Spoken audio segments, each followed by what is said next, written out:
이 첫 번째 거는 이거는 이제 오늘도 또 꼭 정신이 아픈 사람들 얘기가 또 나올 수밖에 없는데 네. 이웃한테 감시를 당하고 있다는 망상에 빠진 사람이 있었어요. 이웃이 나를 감시한대요. 전 많이 봤어요 요새. 안인득이 사건이 제일 먼저 떠오르죠. 아니 교수님 제가 말씀 안 드려서 그러는데 가끔 이메일이 와요. 저 연구소로 전달을 안 해드린 게 어마어마하게 많아요. 아, 나한테 보내는 그 예, 이메일 예. 감시당한다는 거죠. 진짜 많아요. 그렇죠. 아래층 위층에서 나를 감시한다 아니 뭐 이런 거. 그거는 좀 나 UFO도 있고 외계인도 있고 CIA도 있고 답변을 안 하죠 일단. 왜 안 해야 그런 돼요. 왜 말이 안 되는 얘기라서. 거의 답변하다 보면 한두 끝도 없어요. 예, 그분들은. 그래서 뭐 CIA, 뭐 UFO 또 뭐 별거 다 있어요. 그거 나한테 전달하면 난 죽어요. 그래 뭐 저기 일루미나티도 나와요. 영화를 많이 보셨나 봐. 일루미나. 전 세계 비밀 결사 단체에서 자기를 뭐 이렇게 수배자로 했대. 어, 읽어는 보는데 그래서 자기가 전달할 수가 없어요. 진짜. 이분도 이웃이 평상시에 자신을 감시하고 있고 또 독약을 살포한다.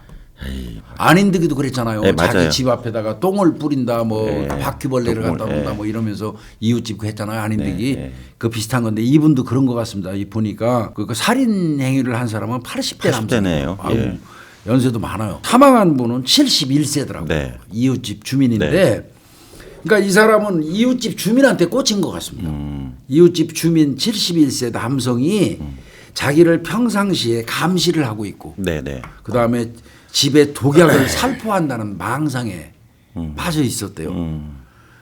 그래서 너무 이제 너 왜 독약 풀어? 나 왜 감시하고 따지니까 이 피해자 이분 그 71세 이분이 말도 안 되는 소리 하는 거예요. 말 안 되는 얘기 아니에요. 그러니까 이제 아예 본 척도 안 하고 대꾸도 안 한 거지. 그냥. 대꾸도 안 하고 상대를 안 해준 것 같아. 예. 속된 말로 아유 저 또라이 이러면서 상대를 안 해준 것 같아. 이제 이러니까 이제 그거에 대한 감정이 있었던 것 같습니다. 추석인 작년 9월 17일 날. 난 12시 06분경에 인천 연수구 연수동에 있는 한 아파트에서 흉기로 찔러가지고 살해를 했는데요. 흉기를 3개를 사용했답니다. 말도 안 되지. 작정한 거예요. 작정한 거죠 뭐. 흉기를 3개를 사용했고요. 네. 뭐 이 온몸에 이제 자절창이라고 그러잖아요. 예. 찔리고 배인 상처. 네. 자절창이 190개 정도 발견돼요. 이게 얼마나 찌른 거야? 이건 이제 우리가 쉽게 얘기해서 난도질한 겁니다. 오버킬이라고 그러죠. 오버킬. 예. 난도질한 거예요. 그냥 예. 뭐 시신 제대로 알아보지도 못할 것 같습니다. 예. 190개 가량 발견이 됐다는 거예요. 징역은 12년 나왔습니다. 고령자가 그렇습니다. 기판이 이게 됐나 뭐 보네요. 12년 주면 80대라고 나왔는데 네. 뭐 80대 80 몇 세인지는 모르겠습니다만 네. 80대라고 나왔고요. 징역 12년 살인죄로 징역 12년을 선고했다고 그랬는데 네. 그러니까 뭐 징역 12년 92세 뭐 건강하면 더 살 수도 있겠는데 이게 뭔 난리야 이게. 이 연세 71세 된 이웃집 주민 같은 경우는 단지 이웃에 살고 있었다는 죄로 죽은 거예요. 예. 근데 내가 판단할 때는 가족이 없는 것 같지 않아요? 뭐 80대 이분 그럴 수도 있고. 독거노인일 가능성이 있죠. 네. 관리가 안 됐을 수도 있고요. 관리 가족들이 아예 먹고 안 사는 됐을 문제 까 때문에. 그럴 수도 있을 것 같아요. 그래서 예. 재판부가 이렇게 얘기했네요. 예. 피해자는 극심한 신체적 고통과 그렇죠. 190군데를 찌르고 뱉는데 극심한 신체적 고통과 정신적 충격 속에서 생을 마감했을 거로 보인다면 다만 이제 범행 인정하고 반성하는 듯한 태도를 보이고 있고 정신질환 상태에서 심신미약으로 범행한 거다. 이런 부분을 참작해서 징역 12년을 준다. 이렇게 준 건데 그래요. 법정신은 맞아요. 심신미약이나 심신상태 상실 같으면 감경해 주는 건 맞습니다. 법정신은. 그렇지만 참 피해자 가족 입장에서는 나를 죽인 사람이 내 가족을 죽인 사람이 정신이 미약하건 뭐 상실을 했건 그게 뭔 상관이야. 네, 그냥 죽인 거지. 그러니까 막 12년 주면 화날 것 같아요. 최근에 이제 저희 그쪽에서 연구할 때 여기 많이 나오는데 그 일부 학자들이 이제 크라임 바이 포지션하고요, 크라임 바이 로케이션이라는 얘기를 많이 해요. 그러니까 무슨 얘기냐면 크라임 빅팀, 즉 범죄 피해자가 주로 이제 안면이 있거나 저 사람하고 뭐 금전 관계가 있거나 아니면 저 사람하고 뭐 조폭 같은 경우는 상대방 라이벌 조직이 조직원이나 공격을 하잖아요. 그러니까 어떤 연관이 있는 예, 거예요. 뭔가 있는데 포지션은 뭐냐면 그 위치에 있음으로써 피해를 그냥 어쩔 수 없이 당해서 죽거나 하는 경우.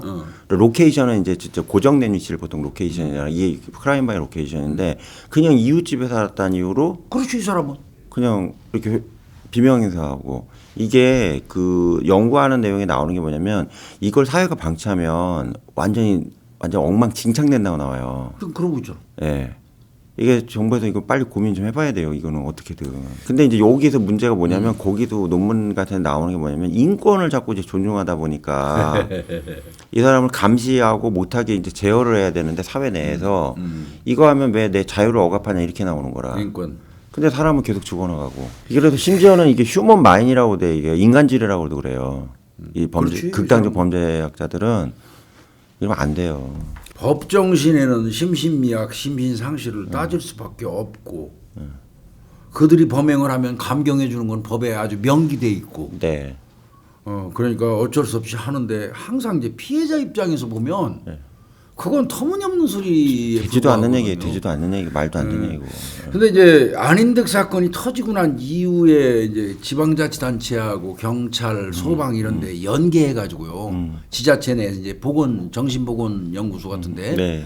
연계해가지고 각각의 지역 사회에 어떤 그 공격 성향이 있는 정신질 환자들 이 사람들을 파악을 해서 감시 통제하는 시스템을 나름대로 만든다고 했었어요. 네.